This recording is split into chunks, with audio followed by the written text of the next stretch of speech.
everyone and welcome!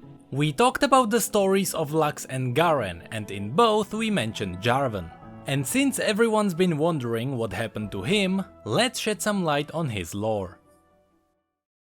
Though the Demacian kings are chosen by a high council from a selection of worthy candidates, the last three kings were descendants of the same line. As King Jarvan III's only child, Jarvan IV was trained since his birth to continue that tradition. It was obvious that one day he would be the next king. It reflected in all aspects of his life, from his duties to his name. Educated by the finest historical scholars and tutored in the ways of ruling a kingdom. On top of that, young Prince Jarvan studied the techniques of war. During his combat training, he often paired against a young warrior called Garen, who was preparing to serve as the next ruler's crown guard. Jarvan admired Garen's fortitude, and Garen looked up to Jarvan's quick thinking. The two were soon inseparable. When Jarvan IV came of age, his father bestowed upon him the honor of serving as a general in the Demacian army. Though Jarvan IV had studied the theories and tactics of warfare, and he could win a duel against his swordmaster, he had never stood on the front lines of a battle or taken someone's life. Determined to prove his worth through victories in battle, Jarvan IV led his soldiers against groups of Winterclaw Reavers, varying tribes, and even a coven of rogue mages. Though he commanded his troops to great success, Jarvan was always surrounded by guards sworn to protect him, and because of that, his skills as a fighter couldn't expand. When Noxian warbands raided the farmlands near Demacia's borders, Jarvan IV led his troops to defend his nation. He and his soldiers rode for days in the wake of the Noxians. To Jarvan's horror, the atrocities were far worse than he had anticipated. The Noxian had destroyed entire townships and slaughtered hundreds of Demacians, with only a handful of injured survivors to tell the tale. His officers advised the prince to abandon them and call for reinforcements, but Jarvan was shaken by the faces of the dead and he could not turn his back on survivors in need. He would protect the wounded while ensuring the enemy forces did not escape without a fight. Besides, he reasoned, a secondary force of Demacian soldiers could not possibly arrive in time to face the Noxians. He was convinced he had to act now. Jarvan split his troops, ordering some to stay and take care of the injured civilians, while he led the remaining soldiers onward. They ambushed the Noxians during the night, but in the chaos of battle, Jarvan was separated from his guards. He fought fiercely and slew many enemies, but he was ultimately overwhelmed. The Noxians took Jarvan IV as a prisoner, to be paraded through the immortal bastion in chains upon reaching Noxus. As Jarvan was dragged further from Demacia during his weeks of captivity, he was ashamed that the rashness of his decision to pursue the Noxians had led to needless Demacian deaths. Crushed by the loss, he came to believe he no longer deserved to live in Demacia, let alone inherit its throne. One moonless night, Garen and a band of soldiers known as the Dauntless Vanguard attacked the Noxian camp holding the prince. Though the Demacian warriors could not reach Jarvan, he used the distraction to fight his captors and escape. As he ran, a Noxian soldier shot an arrow into Jarvan's side, but the young prince endured and fled into the wilderness. Jarvan sprinted until he collapsed, hiding in the hollow of a fallen tree and bandaging his wounds as best as he could. He stayed there for days, drifting in and out of consciousness, knowing his death must be near.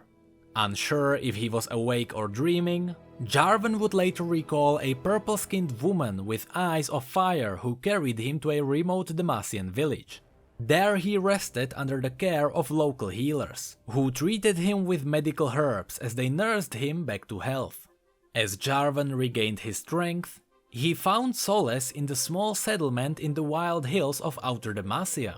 For the first time in his life, he was free from the pursuers and demands of his royal duties. He felt at peace in the village that had welcomed him so openly, even though he was a stranger. Jarvan also learned that his strange purple-skinned savior was a fellow newcomer known as Shyvana.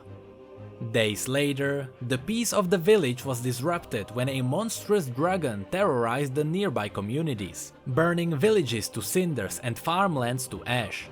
Jarvan knew the settlement would not survive a dragon attack, so he led the villagers to a nearby stronghold, Castle Renwall. That night, Jarvan caught Shyvana leaving their group. She confessed that she was a half-dragon, and the creature plaguing them was not just an ordinary dragon. It was her own mother, Yiva, who resented Shyvana as a blemish on her bloodline. The monster would not stop until Shyvana was dead. Like all Demacians, Jarvan had been raised to distrust the magical beings of this world. But he saw Shyvana's goodness and strength, and he was determined to repay his life debt to her. Only together could they take down such a fearsome enemy. With everyone waiting for the dragon's return, Jarvan trained the Demacian villagers to fight alongside the soldiers of Castle Renwall. The reason why this castle was so important was because it was built with the use of patricide. This structure had once been a high temple built during the cataclysmic events of the Rune Wars, but now, these magic nullifying stones served as the best defense against the dragon. They even used the material for their arrows, knowing they would need to be smart in the upcoming battle. Jarvan and the soldiers hid themselves nearby, while Shyvana stood in the center of the ruined courtyard. Jarvan couldn't believe his eyes when she transformed into a dragon, roaring plumes of fire into the sky as an open challenge to her mother. Though the villagers backed away in fear, Jarvan steadied their courage, reminding them that Shyvana would help them destroy their enemy. Soon enough, even more fearsome silhouette blackened the sun, and Yiva, the great dragon, was upon them. On Jarvan's command, the soldiers loosened dozens of patricide arrows into the dragon's back, weakening her powers with every strike. The dragon reared up in pain and exhaled streams of flame. The soldiers were charred in their armor, but with more arrows released, the dragon got close to the nullifying ruins, which anchored her to the ground. Jarvan stood in awe as Shyvana and her mother collided with earth-shaking force. The colossal beasts battled in a furious blur until Jarvan could hardly tell them apart. He held his archers back in fear that he would wound his friend. Moments later, Shyvana was forced to collapse back into her human form, with blood streaming from her neck. But that would not stop her from using her flaming claws to tear out the steaming heart from her mother's breast. With the beast vanquished, Jarvan IV finally felt worthy of returning home. He had come to understand that true Demacian values were not simply about victory, but about standing together as one, no matter their differences. To reward Shyvana's bravery, he promised that she would always have a home in his kingdom. But they both knew Demacia as a kingdom remained deeply suspicious of magic, and Shyvana vowed not to reveal her dual nature as she fought at Jarvan's side. Together, they traveled to the capital with the skull of the dragon Yiva. Though many were thrilled to see the prince return safely, others questioned Jarvan's judgment to recruit Shyvana into his guard, and suspicions grew as to why he had not gone to the capital immediately after escaping the Noxians. No matter what King Jarvan III himself thought, he welcomed his son back into the court. As Jarvan IV returned to his royal duties, he swore to uphold Demacian ideals by building a nation that valued each one of its citizens, uniting them against whatever threats they would face. The following events happened after Jarvan returned to his duties as a general. General Misar slid an ivory cone across the map. It represented 100 of Demacian soldiers. If we lead our knights south now, we can attack the Argoth head-on before they reach Evenmoor, said General Ibel, a stout woman with commanding eyes. The Argoth are fiercest in swarms, said General Misar as he paced around.